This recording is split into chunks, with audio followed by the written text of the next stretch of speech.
मदीने जे मीर मुझे मिठड़े मुहम्मद अमीर सल्लल्लाहु अलैहि वसल्लम जन फरमायो इज़ा दखल रमज़ान फुतिहत अबवाबुल जन्नह व गुल्लिकत अबवाबुन नार व सुलसिलतिश शयातीन। मां जल्दी खत्म कंदम जेके रमजान जा रोजा रखण घुरन उहे वेजा सूरत त मां दुआ घुरा अल्लाह बीमारन के भी शिफा दे त रमजान जा रोजा रखी वठन हुजूर जा आशिक सूरतन बाकिन ते मयार काने मिनट थो क्या मानी तो रोज खाइंदा हूं ए महफिल किस्मत सा मिलंदी आ। मां दुआ करण आयो हां अल्लाह सबनी मुसलमानन के इन मिठे कुरान सा नीह निभाइण की तौफीक अता फरमाए आमीन। साईं फरमाए जडे रमजान ईंदो अथव रब जन्नत जा 8 दरवाजा खोलाए छडींदो आ। चओ न सुभान अल्लाह। जहन्नम जा दरवाजा बंद कराए छडींदो आ। नंढन वडन शैतानन के जंजीरन में जकड़ाए करे समंदर जे बेटन में फिटी थो कराए। हदीस में अचे तो शैतान रड़ियूं था करन दाहूं था करन चीखा था करन असा के छो था बधो मथो हुक्म तो अचे त 11 महीना तवा मुसलमानन के खारींदा हो हमेशा तवा के रमजान में बधो वींदो आहे। इनी जे करे हाने भी तवा के बधो थो वने। बुधो मुसलमानो कलमे वारो पाक नबी जा परवानो मत मैदानी क़यामत में रब के चवे त मौला मा रोजो इनी जे करे रखम जो शैतान मुखे भुलायो। अब से फरमाइंदो ओ मुजा बाना मा त शैतान के बदराए हो तो छो रमजान जो रोजो न रखियो। अल्लाह वट कोई भी उज़र कबूल न थींदो। बुधो मुसलमानो जिंदगी ते को भरवसो नाहे मत जिंदगी जो आखिरी रमजान न हुजे। पान करीम सल्लल्लाहु अलैहि वसल्लम जनता फरमाइन अव्वलुहु रहमतुन व औसतुहु मगफिरतुन व आखिरुहु इत्कुम मिनन्नार। नबी तो फरमाइन जे पहरे अशरे में रहमत जन जो मिनट त रहमत को खाली कोने पर सेकंड भी वांदो नाए। साईं फरमाए विचे डहाके में गुनाह दी माफी थव केडो भी गुनाहगार केडो भी बदकार केडो भी सियाकार रमजान शरीफ जो यारो रोजो रखंदो तो वने अल्लाह पाक खाते तो गुनाह ड्राहे तो छड़े जणो गुनाह कयो ही न है। मुसलमानो एडो त भलारो महीनो रहमतन वारो बरकतन वारो महीनो अचे तो तवा असा दे मेहमान बनगी जकरेनी जो इस्तकबाल के मां खुदा जो कसम कड़ी कुरान जगयो चवा तो मैदानी क़यामत जो दिहाड़ो थींदो ए कुरान भी अल्लाह के मेड़ मिठो कंदो रमजान भी मेड़ मिठो कंदो। तवा सा मेरन कंदन गुनाहगारन के रब बख्शे करे इंशाअल्लाह जन्नत देई छडींदो। मुसलमानो कलमे वारो ए जागण जो रातू थव ए इबादत जो रातू थव ए सुपण जो रातू न थव ए बरकत वारियो रातू अजो को तवा जो ही जलसो भी रमजान के इस्तकबाल में थी रहो आ। खुदा जो कसम अज अर्श ते रब राजी थियो होंदव रोजे में मदीने वारो मोहम्मद खुश थी हुए होंदो उडल बेड़ो मैदाने हशर में जरूर तरंदो तो जहन्नम का बची जन्नत हलिया। पान करीम सल्लल्लाहु अलैहि वसल्लम जन फरमायो जो रमजान के आखिरी अशरे में रोजा थो रखे अल्लाह से उनी बाने के जहन्नम का बरी करे जन्नत जो हकदार थो करे।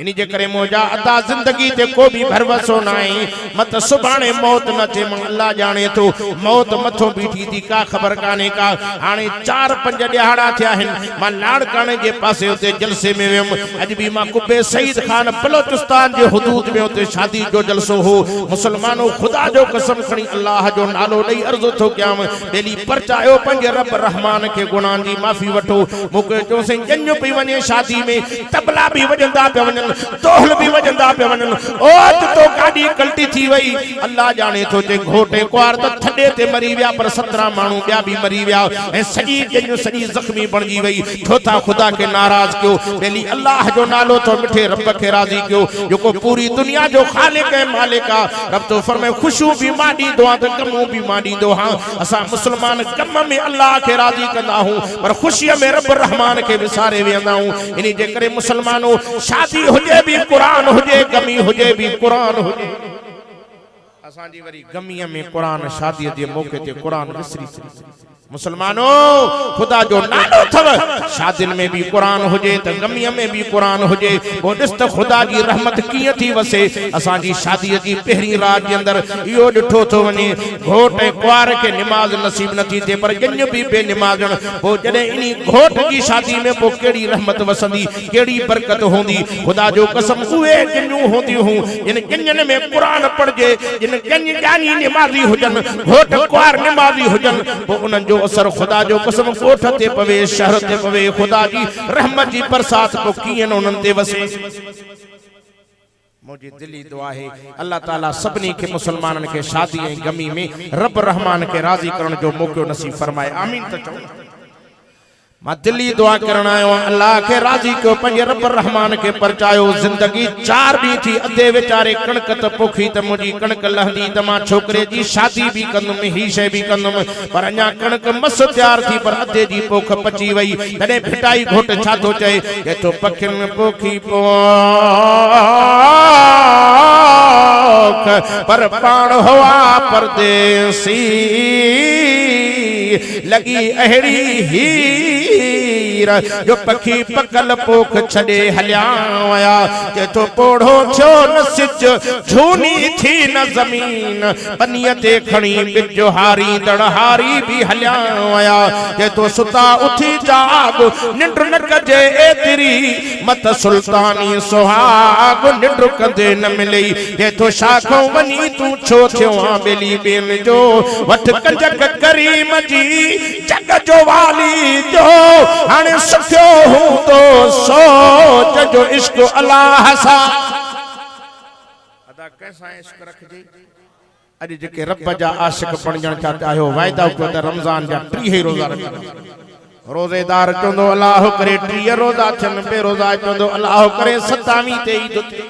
पर बुधी छड़ियो मुसलमानों कलमे वारो फल पोटरा बिरादरी जा मुसलमानों ए मंगरिया साहिबो खुदा जो कसम ईद बेरोजा जी ना तो ईद रोजेदार दिया जो त ईद वारे दी ते रोजेदार के मजदूरी मिलंदी रब से फरमाए दो बाना घुरत मा तो खेड्या रोजेदार के हथन खण की देरा मदीने जे मीर फरमाए रोजे खोलण को 5 मिनट में जेड़ी भी दुआ घुरंदो वींदे अल्लाह वट दुआ कबूल थी विंदई मोजा प्यारा भा रोजो भी एड़ो रोजो होजे असा जा दोस्त चौंदा इन असा रोजे सा भी दुआ कबूल न थी थे वो तुझे मुझे रोजे में फर्क हुंदो तुझो रोजो ये होजे जो पेरन जे नहन का वठी मथे जे वारन ते तोखे रोजो होजे तुझे कन्नन के रोजो होजे तुझे अखिन के रोजो होजे तुझे दिमाग के रोजो होजे तुझे हथन पेरन के सोच फिक्र के रोजो होजे जुबान के रोजो होजे जुबान सा के गारियों न दी जाई कंजी गिला न कजाई कन्नन सा गलत गालियों न बुझाई मुजा प्यारा भा खुदा जो कसम उजवे के जड़े रोजो रखराई दे शाम के टाइम ते रोजे खोलण माल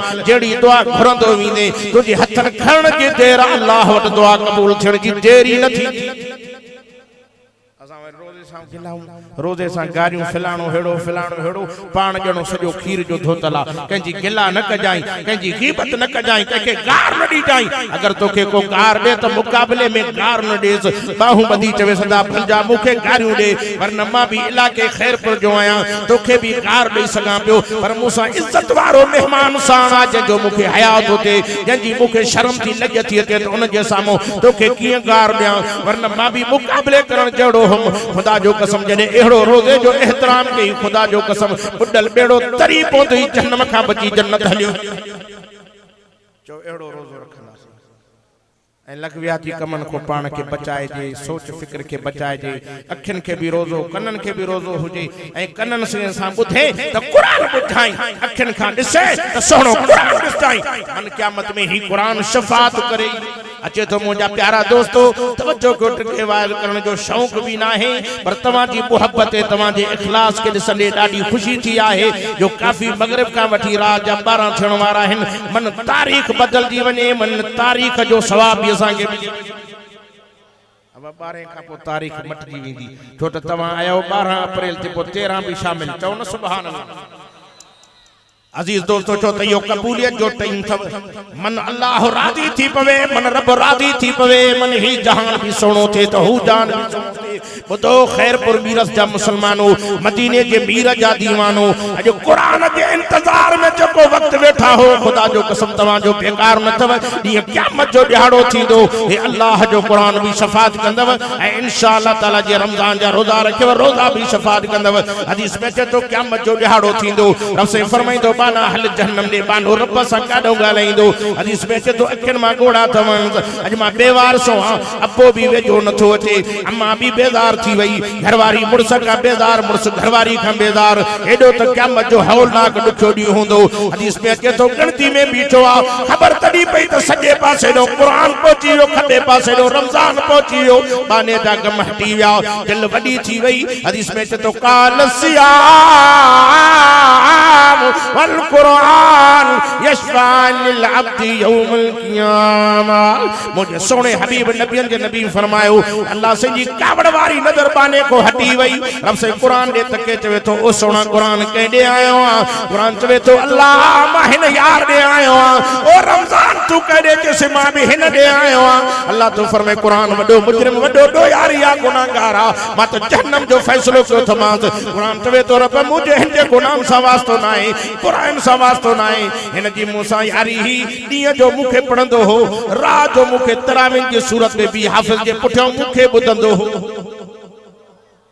रमजान चंदो अल्लाह मूसा भी यारी हुई, दुनिया ढगन वांगुर खाईंदी ही, जानवरन वांगुर खाईंदी ही, पर लेकिन तू जो हया कंदे रोज़ो रखो। कुरान चंदो रब जे मां तुझो कलाम आ त मुझे यार के बख्श। रमजान चंदो अल्लाह जे मां तुझो रोज़ो आ त मुझे यार के बख्श। हदीस में अचे तो मुझे मिठड़े नबी फरमायो, दिल पर नबी फरमायो, रब से फरमाइंदो मलाइको होयो तो वडो गुनाहगार मुजरिम, मां कुरान रमजान जी शफाअत मंजूर करे हिन गुनाहगार के बख्शे जन्नत तो दई छड्या। ओ मां छो न चवा रख कुरान सां यारी, केड़ा केड़ा रखंदा ॻाल्हायो, रख कुरान सां यारी त तोखे मिले जन्नत जी रहदारी। ओ मुझा प्यारा भाजे कब्र में अबो छड़े वींदो, अम्मा छड़े वींदई, मासी नानी पुट पोटा छड़े वींदई, पर कुरान कब्र में अचे तो मुझे सोहणे नबी मुझे दिल पर नबी फरमायो, रब जो कुरान नूरानी शक्ल वठी इंसान जी सूरत वठी कब्र में ईंदो। हे दिसी करे चंदो चाचो भी नाहे, सौट भी नाहे, मासात भी नाहे, पाड़े ओड़े जो भी नाहे। यार केरा मां त तोखे दुनिया में ॾिठो ही न हो, छो त हिन सूरत में ॾिठो हई, हिन के हुन इंसान जी शक्ल में ॾिठो तई, एडो हसीन सहणो आ। कुरान चवेस तो यार नथो सुञाणे जेसे मां तोखे जिंदगी ॾिठो न आहे, यार मेहरबानी करे पंहिंजो तारुफ त कराए। कुरान चवेस तो कुर्बान वञा यार छो नथो सुञाणे, दुनिया में तुंहिंजी मूंसां एडी मोहब्बत हुई, रातिन जो निंड्रू फिटाए पुखियो उन्यो मुझी महफिल में कचारी में वेहदे है मूंसां यारी निभाई, मां तुझो वो पुरानो यार जिसे नथो सुञाणे, मेहरबानी करे तारुफ त कराए। हदीस में चए तो मुझे मिठड़े नबी मुझे सोहणे नबी फरमायो, रब जो कुरान सागी वर्कन वारी सूरत में तो अचे, दिसी करे चवे तो इन्नहू लकुरआनुन करीम यासीन वल कुरानिल हकीम। सोना सुना तो तुम्हें तो अल्लाह जो कुरान करीम, अल्लाह जो कुरान हकीम। भला बुधाए त केतरी जिंदगी मूसा के कब्र में गुजारी दे। कुरान चवेस तो मुझा प्यारा यार मरंदे घड़ी अचे तो मुझी पचर न छड़ी ही, मुझो भी वायदो आ तेसी त तो सब जुदा न थींदम, क़यामत कायम थींदी, मां जन्नत जो दर पाए पो तो खो मोकलाई। शायरा दुआ एड़े यार सा यारी रखजी, ये दुनिया जा यार मोड़ जा थी, ये तोड़ जो संसी कब्र में भी गड्ढ हले, क़यामत में भी वफादारी करे। पोहेड़े यार सा जकने तू भुखियो न्यो वेठो आ, वफादारी कई थी खुदा जो कसम है भी दी हो क़यामत में तो सा नहीं होने भाई। मुझो भी सफर तमाम डिगो हो, अल्लाह जाने थो, सिर्फ पानी पीतो हूं तो मन जे जलसे वारन जो न मानी खादम न काशे, हल हला गाड़ी भी स्पीड में सलाम है हलायण वारे के, मतो केड़ी भी कंडीशन में मुख्यो ते पर जडे वेठो पहुतम दोस्तन जो जलसो पूरो। पर ओडो साईं अब्दुल हफीज तहां जो फलपोटो साहबी जर्रे जर्रे ते राब्ते में हो, जैसे केड़ी भी सूरत में पहुंचणो आ, मतो इंशाल्लाह पहुंचंदम। मुखे बुधाई त हाजी साहब भी पहुंचन, ॾाढी खुशी थी। मां दुआ कयां थो त अल्लाह तबारक व तआला हमेशा तव्हां असांखे दीन सां मोहब्बत नसीब करे, आमीन त चओ न। खुदा जो कसम जंहिंजो कुरान सां प्यार आहे उन जो बेड़ो जन्नत लाइ तयार। ये महफिल भी ॾाढी भली बरकत वारी महफिल जो बारी खां वठी कुरान जी महफिल हली, आलिम वक्फे वक्फे सां ईंदा रहिया, कुरान ॿुधाईंदा रहिया, तव्हां मुंड खां वठी आख़िर ते कुरान सां नींहुं निभायो। मां छो न चवां दिल पर दियो बंद आलिम अज कुरान ॿुधाइण आया थई, सुभान अल्लाह कर त मां जल्दी खत्म किया। दिल बर जो बंद आलिम अज कुरान बुधाइणो आया थई, शिरक कुफर का दूर करे ईमान बचाइणो आया थई। खुदा जो कसम देवबंदी मौलवी न हुजना त कबरन जो मिट्टियों चटे वञो हा। ए मुवहिद आलमन जी मेहनत आ जिन मुवहिदन तवा के कुरान बुधायो, कबरन जी पूजा का बचायो, झंडन जी पूजा का बचायो, मुसलमानों मानू जी पूजा का बचायो। एक रब जो ता सा के पुजारी बनायो त न त मानू ॾिसो था। मां हेॾे दादू जे पासे ॾे वियमि, हिकिड़ो दोस्त हो मूंखे चयसि हेॾे हलो गाजी शाह जी दरगाह आहे, थोरो हलो त सही। मां उते जी वियमि, हिकिड़ी क़बर हुजे, ये क़बर जे चौधारी माण्हू ईअं पिया फिरनि जे बैतुल्लाह जो तवाफ़ कजे।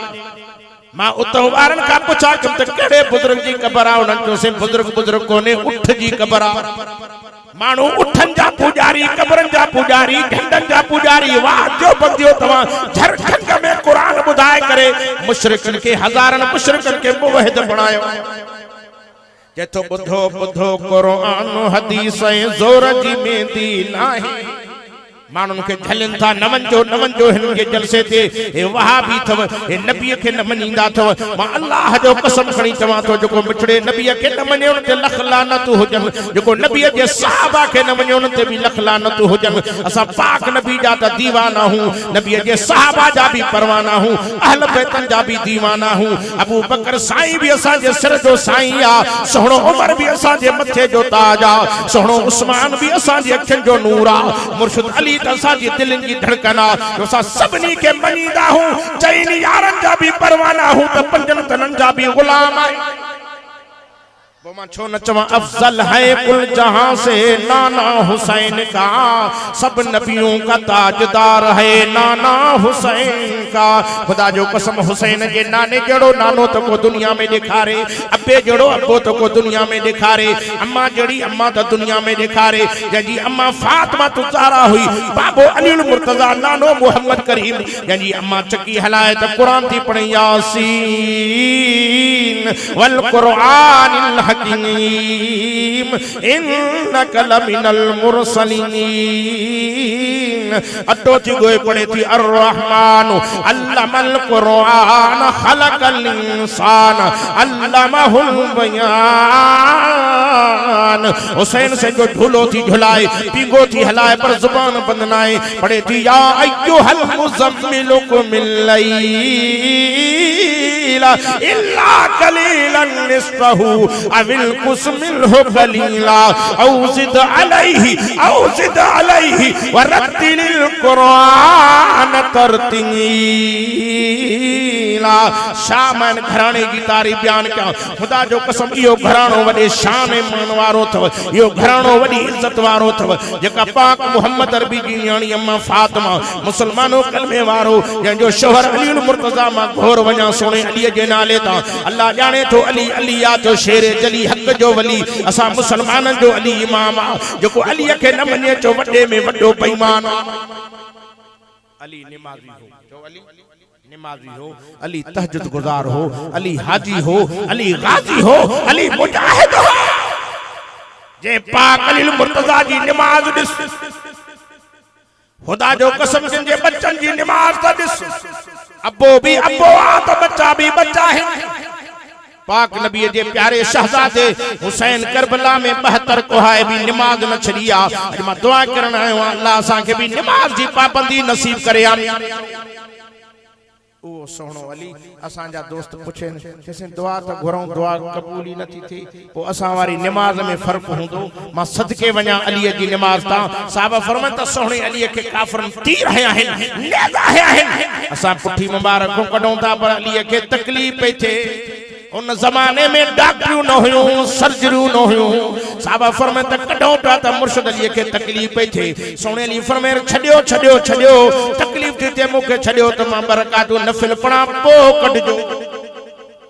अली जी नमाज असा वारी नमाज बीठो हिता ख्याल पीर मंगे में आ, बीठो हिता ख्याल वारिस गंभीर बीठो आ। होटल ते भी वणो आ, हे कम भी करना है। मुर्शिद अली नमाज में आ, जणो रूबरू रब सा कचारी तो करे। एड़ी नमाज पढ़ प दुआ घरण की देर कबूल थियण में देर न।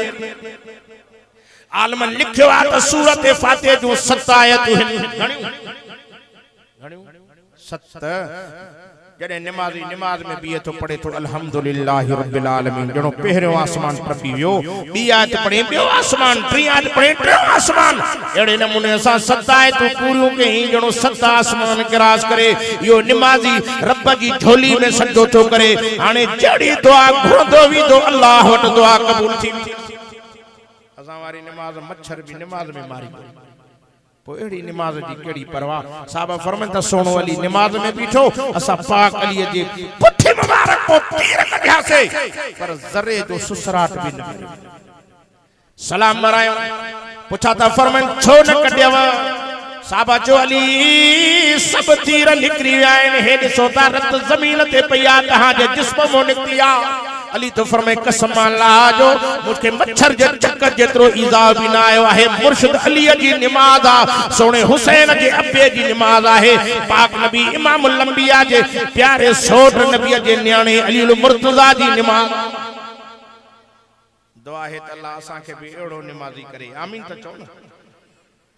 सदके वना मुर्शिद अली जे नाले ता जे नमाज सा मोहब्बत रखी ता जे अली जा आशिक भी तो नमाज पढ़ंदा चो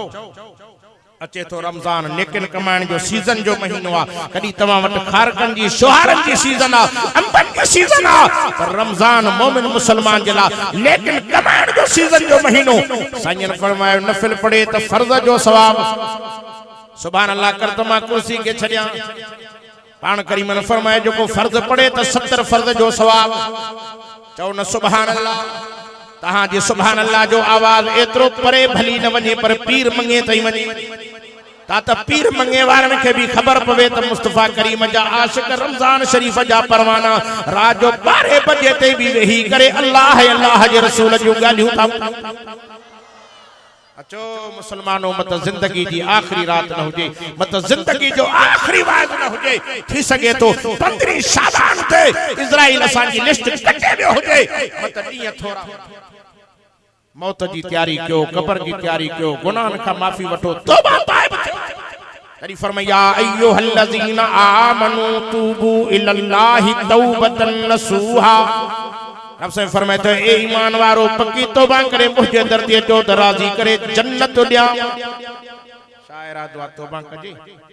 शैतान भी अना पासो जलींदो सा हाने साईं तौबा करने सा हाने मुल्ला थींदे सा अना त जवानी थी अना त तोखे रहणो आ घुमणो आ खैरपुर हेडे होडे फिरणो आ हाने नमाज अदा का खबर नाही अले पोड़प में मौत इंदो अले जवानी में इंदो हर के ही जहान चलनो आ कुरान तो फरमाए इजा जा अजलुहुम ला यस्ताखिरून सातम वला यस्तकदिमून रब से फरमाए तो अजल जो टाइम आई मिनट त परे पर सेकंड जी मोकल भी न मिल गई ओदा मा मन्या तो तू सकरात वारा मानू भी निठा हुंदा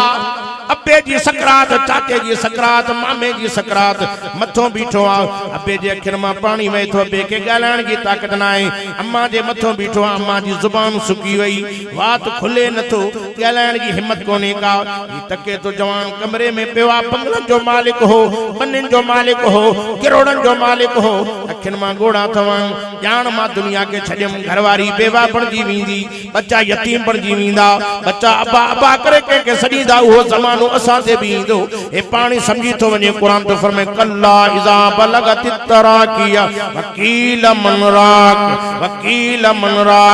वजन्न अन्नहु फिराक ए पानी समझो दे मा हर शय दे रहजी वींदी पुत्र अब्बा अब्बा करदे रड़दे रहजी वींदा केर मुझे बच्चन के खर्चू दी दो केर मुझे बच्चन के ईदन ते कपड़ा पाराई दो अदा उहो जमानो असा से बेचणो आ कुछ मौत जी तैयारी कर कब्र की तैयारी कर मरण का पो जने जिस्म मुसा निकरी वई हर को तो जल्दी को मौलवी के वठी अचो चढ़ो करायस 5 मिनट भी रखण जे ला तैयार ना आइन के जल्दी को फटे ते लेटायो जे फटे के दिसी भजी वींदो मैया जो फटो आ हाने तड़ कराण वारा ब्याहन पानी हारण वारा ब्याहन साबुण हण वारा ब्याहन अगे पान गुसल खाने में वनी तड़कंदो हो साबुण पान हणदो हो वरी बाहर निकरे तोलिए सा पंजे बदन के साफ कंदो हो फणी पान दींदो हो पाउंडर जा लप हणी करे पान के क्रीम मखे करे घुमंदो आज बेचारे के लेटायो थो उन फटे ते सुमारियो थो तडे घटाई घोट जवे तो घोड़ा घोड़ा करे घर मा निकरंदे रोई तैयार करे तख्ते ते पो धरी दई धोई के तो लाही दई लिंगन ता इहा लिबास जी लोई के तो लालच छड लतीफ चवे करणो अथई जो कर पोयो सड परायो मैं तमा का पूछा तो क्या इजराइल असा जो माइट कोनी वे जो रिश्तेदार कोनी बस मुकर टाइम थियो ओज तो जी पहुंची वींदी तू मा त कुछ भी ना आयो नबी दुनिया में वया पर 1.25 लाख नबियन जो सरदार नबी जे मिठे मोहम्मद करीम जे रब कायनात पैदा कई ये रहे हाथ उन मिठे नबी जी हस्ती रहा वो हस्ती भी दुनिया में कौन रही ये रहे हाथ नबी जो खानदान रहा सब दुनिया में हलिया वया इता मालूम तो हल चल जो जहान असा के भी हलणो आ मौत जी तैयारी कयो कब्र जी तैयारी जो आखिरत की तैयारी को मन अरशद रब राजी थे रोजे में मिठो मोहम्मद खुश थी पवे ही जान भी सोहणो थी दो तो हु जहान भी सोहणो थी जो इंशाअल्लाह रमजान जा रोजा भी रखंदा तरावीह भी पढ़ो नफिल भी पढ़ो जिक्र अज़कार को जागो जागण जो महीनो सुमण जो महीनो ना है निंद्र जो महीनो ना है लेकिन कमाण जो महीनो थव पाक नबी इमामुल अंबिया सोहणन के सरदार नबी ते कलमे पढ़ण वारो अचे तो मुंजा दोस्तो सुबह जे टाइम ते असर जे टाइम ते आखिरी जुमला तवज्जो कयो नौजवान सुता पिया आहिनि मर्द सुता पिया आहिनि अमड़ियूं न्याणियूं उथी करे रंध पचा थियूं करनि का मानी थी पचाए का चांहि थी पचाए का भाॼी थी पचाए फरिश्ता चवनि था मौला छा लिखूं फरमाए छा लिखंदो जैसे खाईंदा पंहिंजे पेट में छा लिखूं फरमाए न रोजेदार खाईंदा इबादत लिखो हिननि जी इबादत लिखो पर हो निंड में सुता पिया आहिनि हिननि जो छा लिखूं फरमाए मलाइको तव्हांखे पतो न आहे महीनो रमज़ान जो आहे हिननि जी निंड भी इबादत में दाख़िल कयो चओ न सुभान रोजेदार तुंहिंजे बख़्तन सां केर रीसा करे तुंहिंजी निंड भी इबादत में लिखजे चओ न सुभान बस घड़ी मुखे इजाजत न थी दे त हाणे 12 खां किरास वठणो नाहे छो त मुंहिंजा दोस्तो ऐं मुंहिंजा प्यारा भाइरो हे तव्हांजी मोहब्बत ऐं कुर्बा मां दुआ थो कयां कि दुनिया में अल्लाह सिंह गॾु रहायो आहे त जन्नत में भी गॾु रहाए मुझा दोस्तों रमजान शरीफ जो बरकतू रहमतू हासिल क्यों इन महीने में पंज रब करीम के रिझायो इन महीने में तरावीह भी पढ़ो मस्जिदन में वञो पान करीम सल्लल्लाहु अलैहि वसल्लम जन फरमायूं था तरावीह जी वडी फजीलत मुझे मदीने जे मीर मिठे मोहम्मद करीम सल्लल्लाहु अलैहि वसल्लम जन फरमायो इन तरावीह में अल्लाह जा मलाइक भी नहीं इंदा आहिनि उहे भी कतारुन में बीहंदा आहिनि संजन फरमाए के भी इंसान जो के फरिश्ते सा कपड़ो भी टच थियो क़यामत ते उन जे बदबख्ती वेझो ही नहीं असां वरी तरावीह को की बाईंदा आहियूं कि हाफ़िज़ यार सॼी रात गारे थो छा गारींदो आहे कलाक या ॾेढ चओ इंशाअल्लाह इहो क़ीमती वक़्तु आहे जो तरावीह पढ़ंदासीं नफिल पढ़ंदासीं जिक्र अज़कार कंदासीं खुदा जो कसम अल्लाह जाने तो इनी रात के अंदर वडियूं रहमतूं बरकतूं थी एड़ियूं बरकतूं तोखे न मिलंदियूं साईं फरमाइनि जो मिंट त रहमत को खाली ना है सेकंड भी रहमत को वांदो ना है नसीबन वारन के तो इंशाअल्लाह रमजान जा रोजा जरूर नसीब थींदा मां एकड़ी जात एकड़ो जवान हो मुखे जैसे 5 मिनट असांजे घर हलो असांजो ॾाढो कुराड़ो आ दुआ करो मां जॾहिं उते वयम कुराड़ो अच्छी ॾाढी सां हो रोए पियो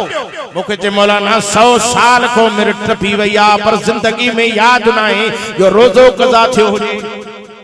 इनी जे करे घुरायो त माई दुआ कर साईं कबूलियत जो टाइम आ दुआ घरो मन रब कबूल करे मन रब सेहत दे त हेलो के रमजान सा भी मल्हायूं वञा के त एड़ा आहिनि अल्लाह करे रमजान जा रोजा तंत रखो के वरी एड़ा भी सदोर आहिनि चवंदा अल्लाह करे गवर्नमेंट बाईपास रोड ठाराए छॾनि मोटरवे सां सिधो वञी पंजाब निकिरे असां ॾे लही केड़ा भी आहिनि